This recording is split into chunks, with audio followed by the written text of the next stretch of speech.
Welcome back to this shop. This video is going to be a little bit different than my usual videos where I'm repairing or wrenching on a bike and doing walkthroughs. In this video we're going to be talking about motocross gear, protective gear. Now let me ask you a question. If you had a little angel that popped up on your shoulder and said, hey, today you're going to crash, what would you do? I'm sure you would dress accordingly. As they say, dress for the crash, not for the ride, right? So Blown Up 1213 asked the question, what should I wear gear-wise to the track? This was from my video, Beginner's Guide to First Time on the Motocross Track. If you're interested in that video, there'll be a link down in the description. But I'm not only going to be discussing your first time to the track and what you should wear and answering that question, but I'm going to go through all my gear. I've been riding my whole life. I'm 48 now, and I have my own way of protecting myself when I'm on the track. I'm going to talk about the things that I do, what I wear, what works, what doesn't work. And for all you guys from all ranges, from your faster guys, been doing it for years. Maybe I do some things different than you. Maybe you can learn something from me. Maybe I can learn something from you in the comment section. So yeah, let's just get started. First, let me get this question out of the way right here. What you should wear to the track? Bare minimum.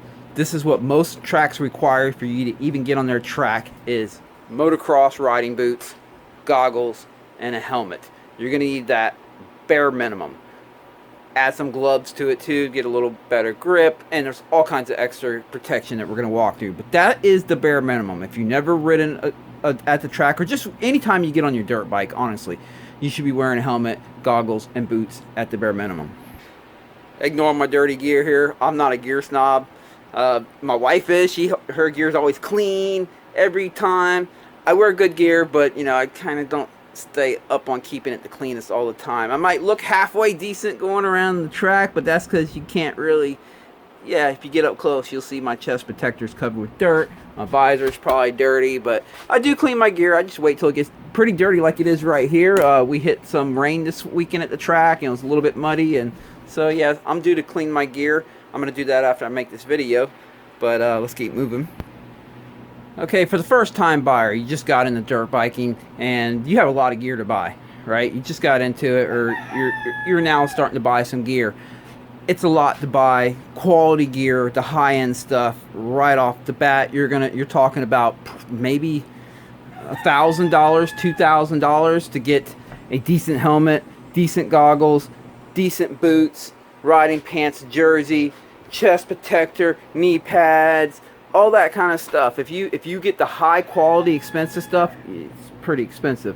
So what most beginners do is they buy the cheap stuff right off the rip. They go out and they get the Comp 5 Fox boots that are kind of cheap and flimsy, don't offer the most protection, but they're better than nothing. They buy a budget helmet that again doesn't offer the most protection, but it's better than nothing. And they buy some flimsy goggles that don't offer the most protection, but it's better than nothing. That's just what most people do. But you're going to upgrade as time goes on, and we're going to talk about the upgrades. But at bare minimum, you're going to buy the cheap stuff, and if you buy the cheap stuff as a beginner rider, I'm just guesstimating here, you're going to at least spend $500 to get fully suited up, geared up, ready to go, maybe even closer to $800.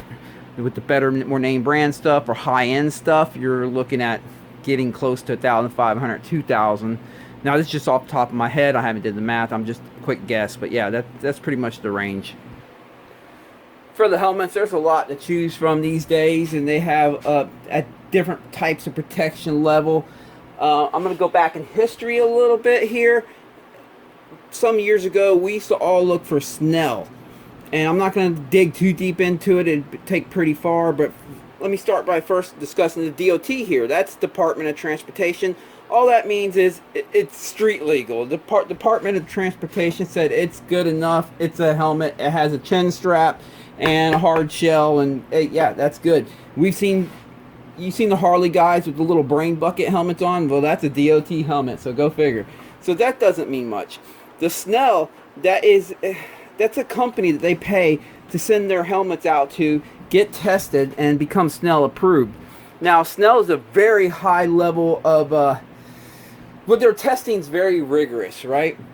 It's hard to really explain, but the Snell is so rigorous that what you end up with is a helmet that is very, very rigid on impact. It's gonna be hard on your head on impact. Yes, nothing's gonna be able to puncture the helmet, and the helmet's gonna keep your brain from your head, should I say, your skull from exploding. Yes, it'll do that, but it's very rough on your brain. You're more likely to get a concussion, that kind of stuff. So I'm going to compare Snell to kind of like on car tires. You have your 80,000 mile tires, right? They last 80,000 miles, but they don't have the best traction. The last 80,000 miles, they have to be of a hard rubber, so they're not going to grip very good. And then you have your summer tires or your drag radials, and they're rated at 30 or even 20,000 miles. They have really soft, sticky rubber, and they grip really good, but they don't last as long. That's kind of like a Snell. Snell's an 80,000 mile tire. It's very robust, and in the street world it kind of made sense years ago, because in the street world you can slide, your head hits the curb or whatever. You need to make sure the helmet wasn't going to come apart. Plus, they do quality control. What they do is they grab a helmet from that company every so often right off the shelf and run it through their testing to make sure that they haven't slacked on their quality control since they've been approved. That was the standard that most motocrossers looked for 10, 15, 20 years ago. We were looking for Snell. But some of your more modern helmets here, like the 6D, and your more high-end helmets, I might say, they don't have the Snell approval anymore. They will have some of these other global certifications, European and stuff like that. And obviously they have the DOT, because that doesn't take much to get that. And it's my understanding that the reason they don't do the Snell approval anymore is because these won't actually pass Snell. Some of the standards, the rigorous standards they have, they won't pass it, because for them to provide you the type of protection you need on a motocross bike on off-road ground to protect your brain from concussions, well, they have to soften things up in the helmet a little bit to protect your brain, which doesn't quite meet this Snell standard. So it could be a good thing. I believe it's a good thing. And I've tested these helmets with my head on the ground, and I have some experience with that, and we'll talk about that in a second. This is my current helmet, the ATR2. I was using the ATR1. They currently have the ATR3. Now, what makes these helmets different? What makes these helmets different here is what's on the inside, right? The more traditional helmets and your Snell-approved helmets, also your cheaper helmets, if you take the cushion out here, all we have, well, let me just pull it completely out for you. All we have is foam. That's it. Just foam, right? That's all you have. Just a foam. And that's to protect your head. And then on these newer helmets, they have a little more than foam. Let me get this stuff out. Okay, got this out. Pull. Well, we can see it has a foam in there, but it also has suspension. If you look right up in there, you see them little red things right there? The foam is, watch this, how I see I'm able to do this. It has suspension to it that absorbs the impact. Also, watch this swivel. See how I'm able to swivel it? So, and that's why the 6D stands for 6 dimensions, because the whole inner of the helmet's able to rotate around. Plus, it has suspension, and it absorbs some of the impact, some of the harsh impact. Where the traditional helmets don't have that. There's no suspension, there's no rotating. It's just foam, right? So, I can tell you from first-hand experience, I've had multiple concussions with these type of helmets, and when you hit the ground, it's a pump. You hear a crack, like that's what it sounds like inside the helmet when your helmet hits the dirt. You literally hear it. And sometimes it's lights out. Sometimes I didn't even hear the sound because I don't remember what happened. Sometimes I hear the sound, then it's lights out. And yeah, it's a pretty hard hit. Yeah, it keeps you from completely shattering your skull, but you still get knocked out a little bit. Then I had a crash with the ATR1, and this is why I own the 2 now. And I have that helmet still in the house. And it was more of a thud. It wasn't a crack. It was a thump. I didn't get completely knocked out. I did get a little bit of a double vision. So, let me know I did have a mild concussion. But it softened the blow. And that was on a hard-packed ground over at Motor Bros Okeechobee. I probably should have gotten... If I was wearing that helmet over there, I probably would have gotten knocked out. And had that whole, experience. But instead, I just had some double vision. I was able to get back on my bike, ride it off to my my pit area, and sit there in my chair and go, whoa. And that, you know, so I thanked the helmet for that one and went and got me a ATR 2. It was a softer blow. Instead of a crack, it was more of a thud, and I believe it did its job. Crap, got stuff going everywhere here. Then we have these helmets right here. These, I'm going to say, are kind of somewhere in the middle. They have some of these floating around. They're kind of somewhere in the middle. They might still have the Snell. Some do, some don't. So it still has the Snell, which means it can meet their rigorous standards. But there is some suspension technology in it. I don't quite see the... I think they say it has it, but I'm not really seeing it where it can rotate. But I do know that I'm not going to take this helmet apart because it's my wife's. But you can clearly look up in here and see it has some suspension technology to it. And you go to the website and they talk about that. But just by looking at this helmet, I can tell you that this is going to be a little bit more of a rigid helmet than the 6D. But yet it's not going to be as rigid as that Thor helmet that I was showing you right there. So, you know, there's a lot of companies that have helmets that are similar to the 6D. I believe a lot of brands, they call it their MIPS technology. Some brands have other name for it, where they have suspension in them. Fox has it. There's a lot of brands out there. Fly. Pretty much every major company that sells helmets nowadays has some type of advanced technology to keep you from getting a concussion or help limit or help reduce concussions. The 6D is the originator of it, and I've been going with them, and they've been doing me good, I guess. So a few things on the helmet, though, too, is fitment. When you go to buy your helmet, you want a helmet that fits tight. A loose helmet can actually not protect as well because the helmet will slaps up against your head during the impact. And you want it to completely, like, cuff your skull pretty well so it distributes the pressure. Instead of it, if your head's in there loose, it's just gonna, wherever your head hits, that's where it's gonna get the hard hit. But if it's surrounding it, it's gonna distribute the force across your whole skull, and that's kind of what you want. If the helmet fits perfect when it's brand new, you walk in your motorcycle shop, you're testing helmets on, you slide it on your head, and it fits perfect. Well, that's probably going to break in and be too loose. What you're looking for in a brand new helmet is a slightly tight fit. Pretty snug, pretty tight fit. It should be a little bit difficult getting it on and off. It shouldn't give you a headache when you're wearing it. It shouldn't be that tight. But it should be pretty snug, maybe on the edge of being uncomfortable. And then you know it's going to break in and fit your head perfectly. It will mold to your head as it breaks in. So don't buy a loose helmet. Don't buy a perfectly fitted helmet. Buy one that fits a little bit on the tight side and it'll break in nicely. Now, if your helmet breaks in too loose, if you bought it like that and after it fully breaks in, it's now starting to fit too loose. Some of your better brands like the 6D here does offer some cushions to help tighten it up. This is a size medium, but I can get a medium small cushion that will fit in here and tighten it up just a little bit for me. I did that to my ATR 1 because after it broke in, it became a hair bit too loose. And I was able to tighten up, so that's pretty good. But that's what you want to look for when it comes to fitment and helmet. You shouldn't be using a helmet that's more than 5 years old. That's what they say, at least. Inside of here, you should always be able to find the date when it was made. I found it in this one before. I don't know exactly where it's at right now, but it's in here somewhere. And you want to find the date that your helmet was made, and make sure it's not older than 5 years.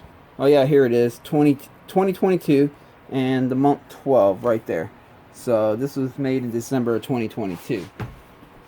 After 5 years, they claim that they're not good anymore. Obviously, if you keep it in a hot garage, in direct sunlight, stuff like that, it can reduce the life. If you keep it in the air-conditioned environment, and it can extend the life. But general rule of thumb is 5 years. I can tell you 6D says it doesn't matter how old the helmet is. Just send it into them. They'll look it over, and they'll tell you if it's still good or not. So if you got a 6D or maybe some of your other name brand helmets and manufacturers, you can probably get a hold of them, send in your helmet, have them inspect it. And that's another thing about inspection is if you do get a concussion or you hit the ground pretty hard, your head smacks pretty good, you're going to want to have the helmet inspected if you're going to use it again. So most of these companies, you can mail them the helmet, they will look it over and they'll tell you the helmet's no good. Like on this helmet right here, you know, maybe the foam got smashed right where your head hit. Well, now it's not going to offer the protection in that area again if you get hit in the same spot again. So the helmet's trash. You need a new one. Or they'll look at it and say, "Yeah, we don't see any damage in there. You're good to go." Some companies like 6D here, they now will repair the helmet. So since they have this stuff right here that rotates, they can pull this whole thing out and replace it with a new one for you. So they'll inspect it, they'll look it over, and if it's bad, they replace it. And you know, obviously you'll be paying for it, but that's an option. It's probably better than buying another $700 helmet. I do want to give my disclaimer. I am not like a helmet expert. I can only give you my experience. I guess you could say I'm a crash. I have been a crash test dummy with them. I've had quite a, not too many, but a few good concussions, you know, and with different types of helmets. So I do have some experience in that area, and I've done some research myself on the different testing, you know, certified testing, whatever, DOT versus SNEL versus all that. And you should do your own if you're really worried about your head. I would, and find the helmet that you're comfortable with.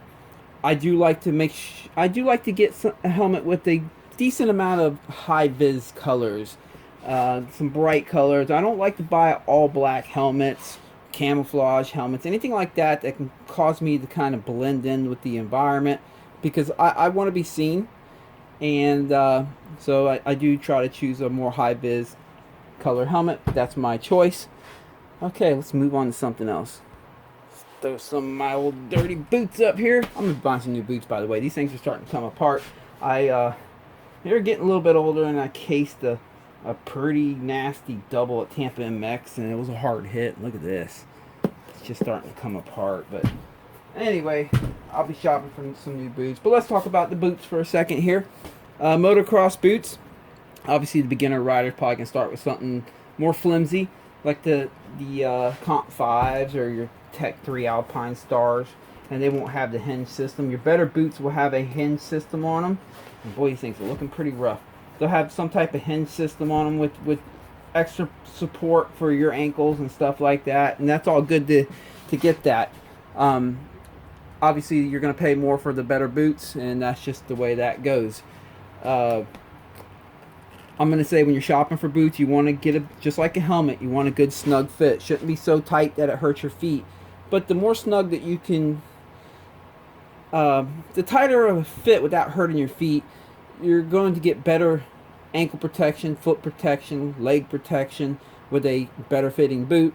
Also, it's going to allow you to control your levers, your shifter lever, get your foot underneath the lever on top of it, and that kind of stuff a lot better if the boot's not too big and floating around on your foot. Also, a smaller boot's just going to be easier to get underneath the lever and stuff like that. So the smallest that you can get away with without hurting your feet, the snuggest of the fit that you can get, I think the better off you're going to be. When you wear your boots, you want to strap them on pretty tightly. Get them pretty tight. If you get them tight up top, it'll help keep dirt from getting in here. You don't want all the sand and stuff getting up in your boot. And when you get them tight down here, it's going to give you better ankle support. It's going to protect your ankles when you case some big jumps or you crash or whatever. As far as socks are concerned, they do sell motocross socks that are big long tube socks that come all the way up here. Or you can just go to Walmart and just buy some cheap tube socks. They work just as good. That's what we use. It's fine. Clearly, these boots are only maybe a year old. I've been flying through boots lately. Maybe a year and a half. I don't know. They're not that old, and they're already kind of come apart. I've had some good luck with these Fox Instincts. I do like how they feel kind of broken in right from day one. A lot of your higher end boots are like that nowadays. Fox has a boot that's even a higher level than this now, and I might be looking into them. I'm going to clean these up today because I will be wearing them for at least another week or two, but I'm going to be ordering some new boots, maybe even tonight. Goggles. All right, eye protection. Back in the day, you guys all know, all we had was these flimsy type right here. It was pretty much just protect dirt and dust and maybe a small rock from getting in your eye, and that was it. And you know, your budget goggles are still going to be like that. That's what they still sell them for budget goggles. But there was a time where that was the only choice we had. And these Oakleys right here, I forgot what they called this brand. I mean, this model. I think O-Frame. I can't remember. But Let's see if it's written in it. It's been a while. But anyway, these were my to-goes for quite a few years. They're, you know, pretty good quality with your 3 layers of different type foam right here to help control sweat and stuff like that. And they always came with a really good lens for good optics, so that was good. But times have changed. They have better protection nowadays. Now they sell what you call high impact, and instead of just a flimsy piece of thin plastic, they now have a pretty much a safety glass. High impact right here. Nothing's going to come through these, I promise you. Not very easily, at least. And because the glass sits in front of the whole goggle, not even the glass, the lens can be pressed up. It won't pop into the goggle and maybe try to scoop out an eyeball. It's going to stay on front of this whole plastic thing right here. So that's the beauty of the high impact goggles. You'll notice that most of your brands now sell, most of your name brands have high impact goggles. Obviously these are dirty, need to be cleaned, and I'll be cleaning these today as well. But this is what I wear now. I honestly, I don't even feel comfortable wearing goggles like this anymore. About 2 years ago, I was at an FTR race, racing in the woods, and as you know, they cut the trails out, and a lot of times some of the smaller branches, twigs, or whatever that come into the trail, when they go in, they just cut them to cut the trail open for us so we can race down it. One was still kind of sticking in the trail, and you're racing, you're not noticing this kind of stuff. It poked me, bam, right here, hard, just a hard push, so hard it started pushing me back off the bike, and then it slid off here and went and hit me in the cheek and kind of left a nice little scratch, bloody scratch on my cheek. Had I not had some high impact goggles on, had I had these on, it would have pushed right through these and maybe gotten right to my eyeball. From that day on, I was really sold on these, and I just won't even wear these anymore unless that was the only thing I had, and I would be a little concerned. I mean, you got to consider on the motocross track, even a clutch lever can come in on a crash and get you there. Where this will protect you from even a clutch lever. Also, some of your bigger, heavier rocks. You know, being shot from a big 450 right in front of you, shooting a big rock at you, hit you right here. It could push right through that. It's not going to push through this. The nose protection's nice. You can take these off on these goggles if you wanted to, but I just leave them on. I do like the nose protection. I have had a rock hit me right there. Between that and the helmet, it kind of protects your nose pretty well. Most of your modern day goggles have tear off tabs. You can buy tear offs for it. I do use tear offs, although I'm cautious. I didn't put them on right. Anyway, I'm cautious of how often I pull them off because they're not cheap. And well, these are, yeah, I got water underneath these from riding yesterday. Anyway, tear offs are not cheap. Each tear off is $1, pretty much. That's how I look at it. These are the laminated ones. They're typically, you're not supposed to get water underneath it like this.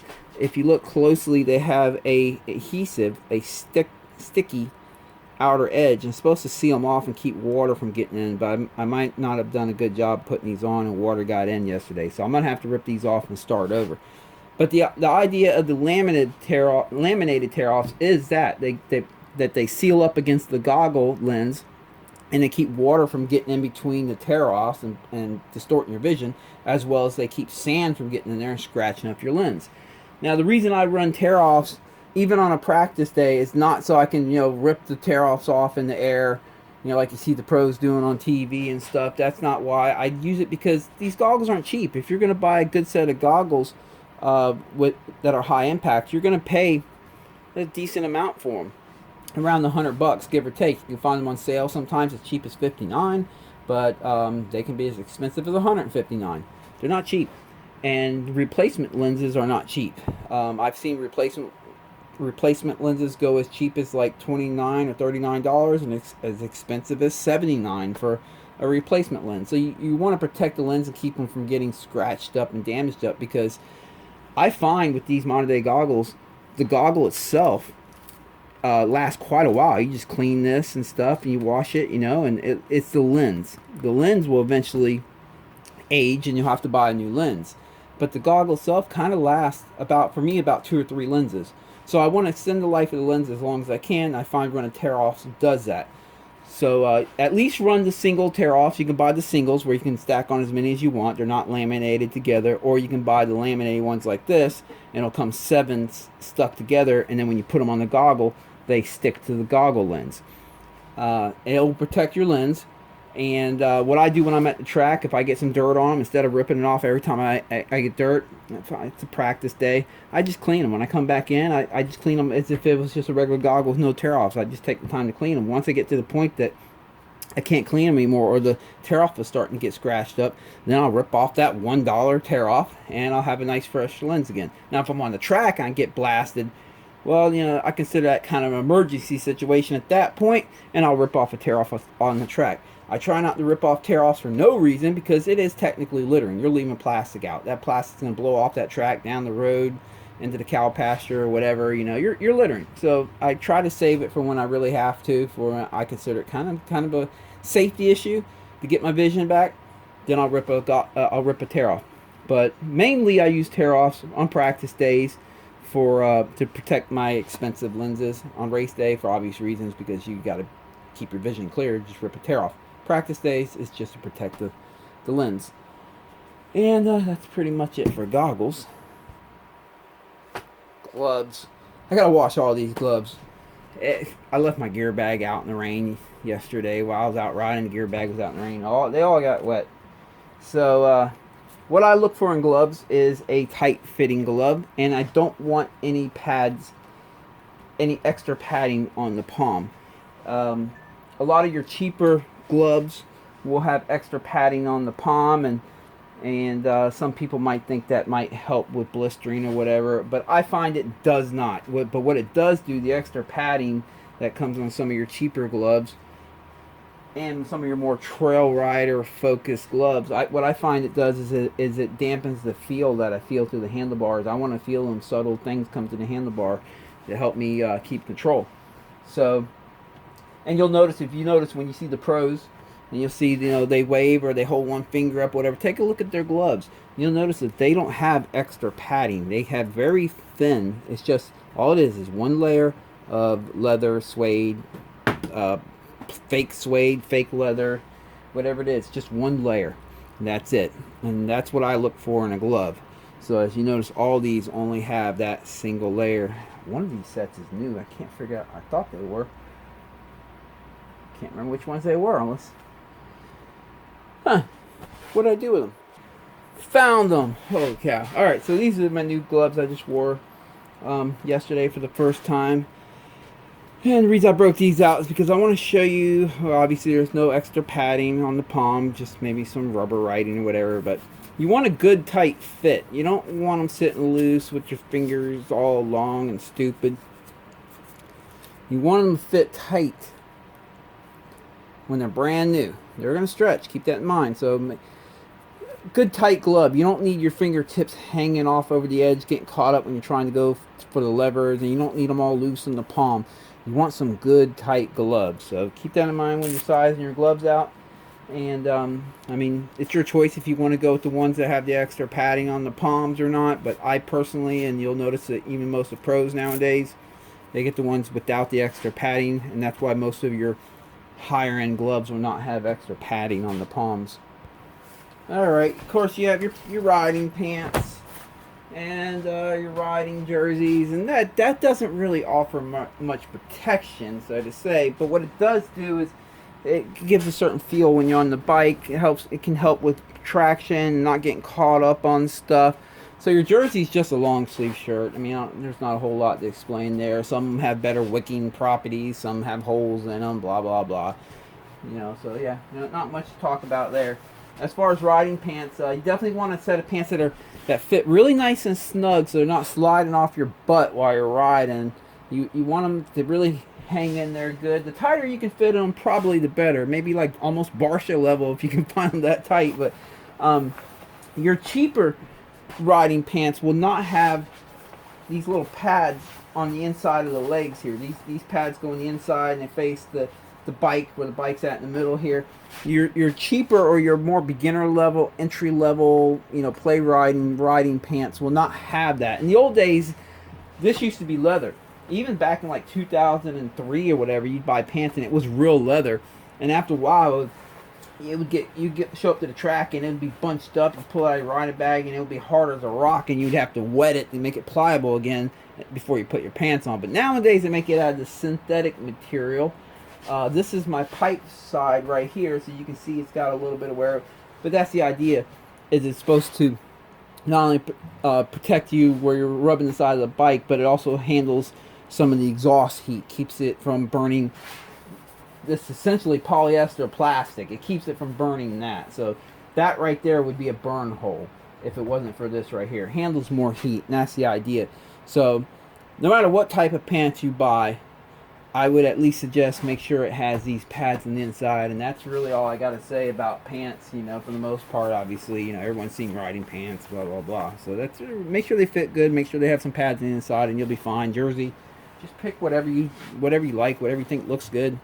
Now, underneath my riding pants, I personally wear some road bike, mountain bike, biker shorts. These corny looking things that we all make fun of when we see these bicyclists wear them, but I wear them underneath my riding gear. The main reason why is it keeps my junk up and protected from getting mashed between my body and the seat. Some years back, I had a swollen testicle, and I almost had to go to the doctor. I set up a whole doctor's appointment and everything. I was scared. You know, obviously, if you have a swollen testicle, you're gonna be nervous. And I thought, I was like, man, it's gonna be embarrassing. I'm gonna have to go throw my junk on the table for some doctor. And at the time, my primary doctor was a female, and she was the first one that wanted to see him. You know, and I thought, oh man. But then I quickly caught on that what was happening was I was just wearing boxers under my riding pants, and when I would jump big jumps that had an inside line into a corner on the landing, I was landing from the jump literally on the seat with my leg out to hit that line, and I was mashing my testicles between my body and the seat. I switched up to some really tight undies for a little while there to keep my testicles where they're supposed to be, and the swelling went down almost instantly and never came back. And since then, I've gone to these because they do even a better job, and they have a little pad here, but they do a better job of keeping your junk, you know, where it's supposed to be and keeping you from mashing them. Another thing I do want to talk about is if you do get in an accident on the track and you break a leg or whatever, the EMS, the medics, they're going to cut your pants off. That's just how it goes. They have to see what's going on. You're going to be laying on the side. You could be laying on the side of the track with them cutting your pants off with a crowd of people around you. I seen it happen to a friend of mine years ago. He was a young kid at the time, probably about 15 years old. And he was laying there in his sweaty, loose, tighty-whities with a crowd of people behind him. He's laying on the ground with one leg up in the air as the medics are putting them on a backboard, strapping them in. They're going to they took him to the hospital, I'm pretty sure, on a backboard, strapped in his undies. He probably got carried to the hospital like that. It was probably like that for a few hours. So, you know, it can be a pretty embarrassing situation. So if you don't wear these type of shorts, at least wear something, you know, that can protect your decency. And especially you females. I've known females in the past that wear these, you know, very not much undies. You know, they don't cover very much, and they're pretty much transparent. And if anything happens, well, they're going to be laying on the side of the track with their pants cut off and them undies. And yeah, so even for you females, if you know, I know you don't have to worry about, you know, landing on your junk, but I do notice a lot of the females nowadays, and I think it's wise. They wear, what do you call them, spandex or you know, them stretchy type spandex type shorts, whatever. And they wear just shorts. You know, yeah, they might have some underwear under the shorts, but they have some shorts on top of it, and then they put their riding gear on, and that can protect your dignity if you crash out and they have to cut your stuff off on the side of the track for sure. Chest protectors, neck rolls, that kind of stuff. Let me situate the camera here. I am old school in a lot of ways. I still do wear a chest protector. Some people wear nothing. I remember about 10, 15 years ago, it was real popular. We went to pro level to wear nothing. Then they started wearing some stuff underneath their jerseys. You know, they had this padded protection. It's kind of like a chest protector, but it's padded. It's not hard plastic, and a roost protector protects you from rocks and absorbs some impacts, that kind of stuff. They wear it under their jersey. Now, the reason, in my opinion, the main reason the pros wear that underneath their jersey is for sponsorship reasons. It's tough to have good sponsorship showing off your Fox jersey or your Troy Lee design jersey that's all specially made for you if you have a big bulky chest protector on top of it. But we're not pro racers, and most of us are not sponsored like that, so it really doesn't matter. I still like wearing chest protectors myself. Years ago I was not wearing one, and I had a handlebar hit me right in the rib and broke 2 ribs. That hurt. Since then I've been wearing chest protectors, and I have felt parts of the bike really get me right in the chest protector, and it has done its job. If they can, a good one can protect your back, protect your front. I suggest you wear something either over or under the jersey, even if it's just padding. I personally like a solid chest protector, but that's just me. And I like them when they have pretty decent shoulder pad protection here. So that's what I look for. I also wear a neck roll. Yeah, they had the Lieta neck braces. A lot of your different companies make neck braces these days, and some people wear them, some people don't. If you listen to Ryan Hughes, he's a little bit against the neck braces, says it restricts movement. He has examples where when guys start endoing, they're going to crash, they start endoing, they're on their bike. How do I do this? They're on their bike like this, and the bike's like starting to endo, and they're looking up as the bike's endoing. As soon as their head hits that neck brace and they can't look up anymore, now they're looking down at the endo. It makes the crash worse, and it makes it hard for them to actually jump off the bike. He says it can actually cause the crash to be more dangerous. So now that's his take. I have my own reasons why I stay away from the plastic type neck protection. I know they say it's supposed to protect from compressing your head in. If it really did that, then how are you going to have some head movement? I don't know. I'm not really quite sold on them. There's no data really showing that they do much of anything. But I do wear a neck roll, and whatever you choose is up to you. Do your own research. I'm just telling you what I feel works for me. I always wear a neck roll for a couple reasons why. Reason number one, main reason why right here is, and let me put this where you can see it. A neck roll protects your collarbone. Most of my buddies that have broken their collarbones throughout the years, I have noticed that they break it right where the helmet. How can I get it here? Right where the helmet. Well, let me do it like this. This part of the helmet right here can come down and hit your collarbone. Just boom, in a crash, makes perfect contact with your collarbone and can break it. The neck roll, instead, it'll make contact with the neck roll and soften that blow and keep you from breaking your collarbone. So that's the main reason I wear them.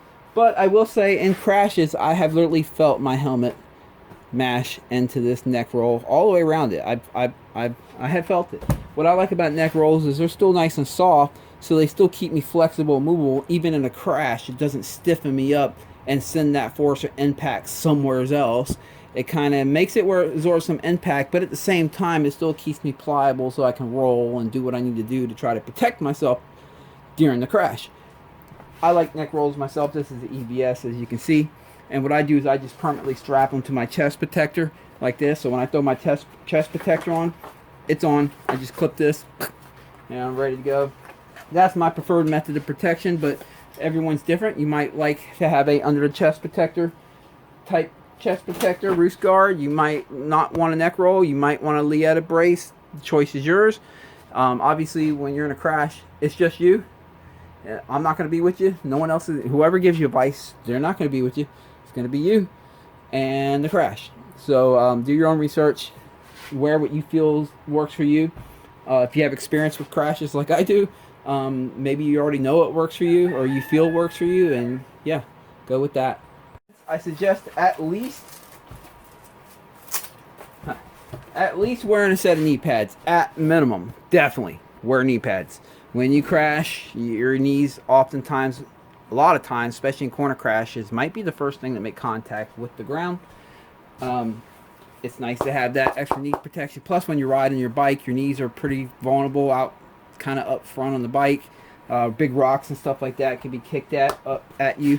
They will protect a big rock from just mashing your knee and really tearing up your knee, or another person's bike if you can collide in them or whatever.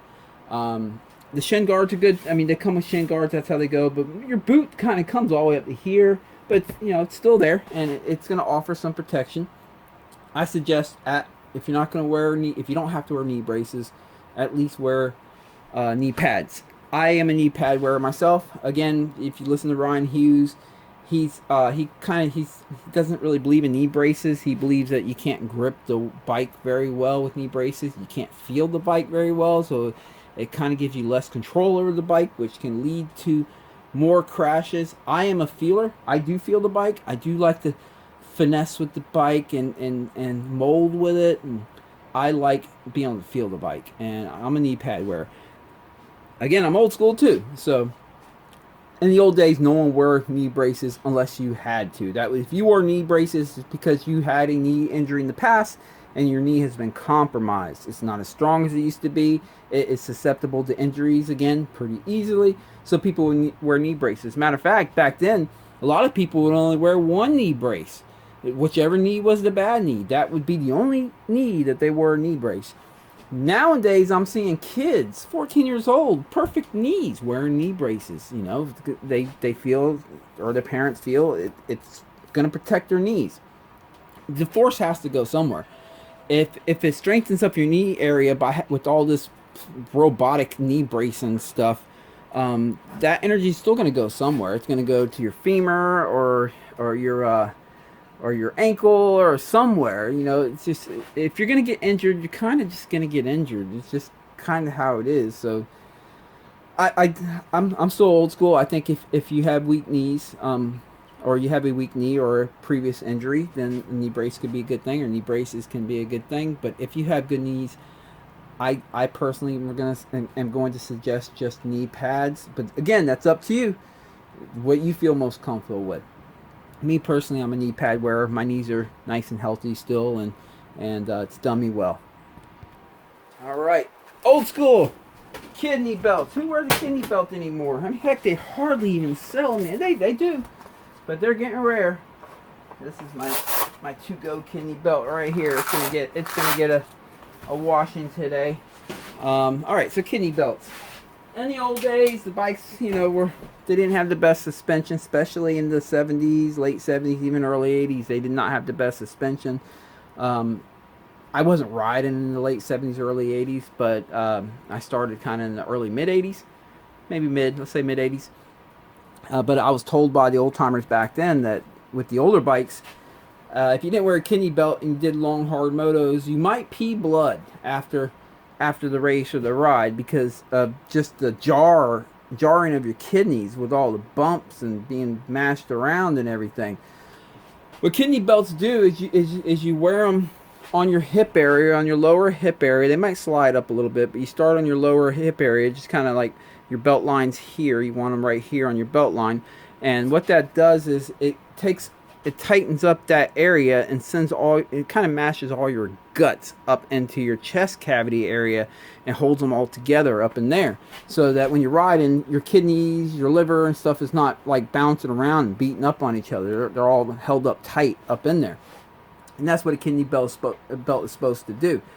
From my experience with kidney belts, I tried one probably around the year 2004, so it was the first time. 2003 or 4 was the first time I tried one. The reason I tried it is because I was getting lower back pains after a full day ride, and the next day I had to have some lower back pains, and I just thought it was just sore back muscles or whatever, and maybe that's all it was. I don't know. But I bought I thought I'd try it. I bought a pretty robust kidney belt for that in that time, in that era. Thought maybe it'd give me some back support, and hey, let's give it a shot. So I tried it, and wouldn't you know it, I don't think I've ever gotten lower back pain since I've been wearing kidney belts. Now, was it really just back pains from muscles and maybe spinal getting beat up from the ride, or was it the kidney belt, or was it the kidneys? I do know kidneys, when they hurt, they can feel like lower back pain. That's what I read online. So maybe it was just kidneys, maybe it was the muscles and the skeleton structure. I don't know. All I know is that pain has gone away since I started wearing kidney belts. I still wear them to this day because of that. A little bit old school, yes, but it works for me. Now this is something I started doing as of late. I'd say I've been doing this for about 3 or 4 years now. Is ear protection. I had a friend that offered me some earplugs one day at the track. Said, "Hey, try these." At the time, I think I maybe only seen one other like pro rider wear earplugs. It's become pretty popular lately. You'll notice most of your riders at the pro level, when they walk up their podium, the podium, you'll see them reaching in their ear and pulling out some type of ear protection. I use these standard, just these. You can buy them in like a big old clear container like this on eBay for about $6, and it comes with like 100 of them. And what I do is I just shorten them up a hair with a pair of scissors like that. That way when I put them in my ear, I stick them in pretty far in my ear and keep kind of shoving them in. I get them pretty far where when they finally swell back up, I get a complete seal. That's what I like to do. And I cut them short so when I go to put my helmet on, they don't get grabbed by the helmet and yanked back out of my ear. That's why I cut them short. Yeah, sometimes I have to pick them out with my fingernail to get them out of my ear, but that's how that goes. And obviously, if you're going to wear earplugs, make sure your ears are clean, because otherwise you're going to be pushing earwax deeper in your ear, and that can be a bad thing. I did have to have my ears clean at the doctor some time ago, and he pulled out some balls of earwax deep up in there. Since then, I've been using Debrox in my ears. You know, it's a drip you put in your ears and it cleans out your ears. I've been doing that to keep my ears clean so I can wear earplugs with no issue. What earplugs do is obviously they protect your ears, but they also can enhance your riding. Believe it or not, they enhance your riding. When loud noises on the human body can cause a fight or flight, you know, it can cause you to bleed a little bit of adrenaline into your bloodstream. Just a loud noise. Even if you know everything's good, everything's calm, your body will react. Even though your mind is like there's nothing to react to, your body can react just because of the loud noise. So by wearing earplugs, it'll help keep you calmer and more focused instead of a adrenaline rush start coming just because of the loud noise. Sorry about all the acorns dropping on the shop up there. So I find that I stay calmer going around the track. I stay more focused because I don't have all the loud racket. I still hear all the bikes. I still hear all the bikes around me, so it's not a safety issue. It's not going to affect your safety. You're going to hear when a bike's beside you, behind you. It just lowers the volume to everything. That's really what that does. And another thing it does is you hear your own breathing.